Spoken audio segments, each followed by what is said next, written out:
Alright, so today's story time comes from when I used to work with T.I. as his personal assistant. And so this is about the Ludacris fight. So we all out in LA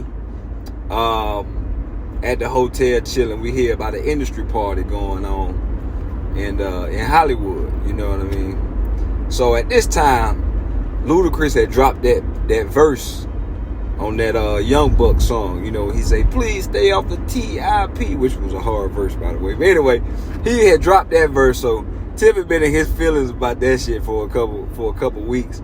You know, they just kind of going back and forth, you know, whoop-de-whoop. But you know, Ludacris, as a former radio personality, I didn't think no gangster shit would pop off. But anyway, we at the party. We all dressed up. Everybody dressed up. You got your Clyde Davises. You got your industry big wigs in there. A lot of people from Atlantic. A lot of Tips, management, and you know upper management. The Julie Greenwalds, they was in there. So Ludacris and them comes in. No, Ludacris ain't there. Ludacris ain't there. It's 2 Chainz, Shaka Zulu, which was Ludacris's manager, and I think he used to run Disturbing the Peace for a minute back in the day. They was there, like I-20, you know what I mean? Pretty much his crew.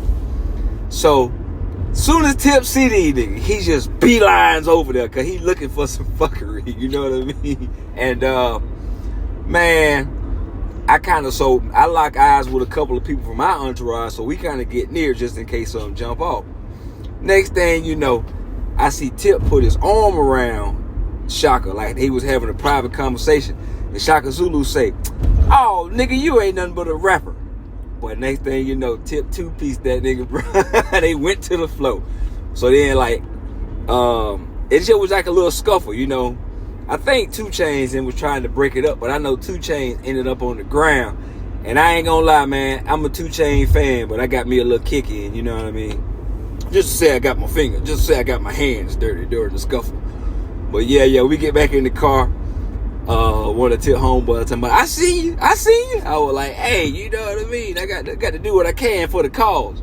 But what was so funny, after that, we get back to the hotel. Tip calling all these Rolling 60 Crip members and shit, calling all these people in LA like some gangster shit was just finna go down. I'm like, bro, this still a rapper, dog.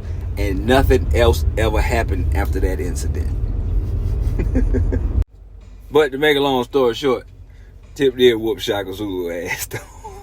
Yeah, he lumped him up quick, but they just like pop, pop, pop, pop, pop, pop on the ground.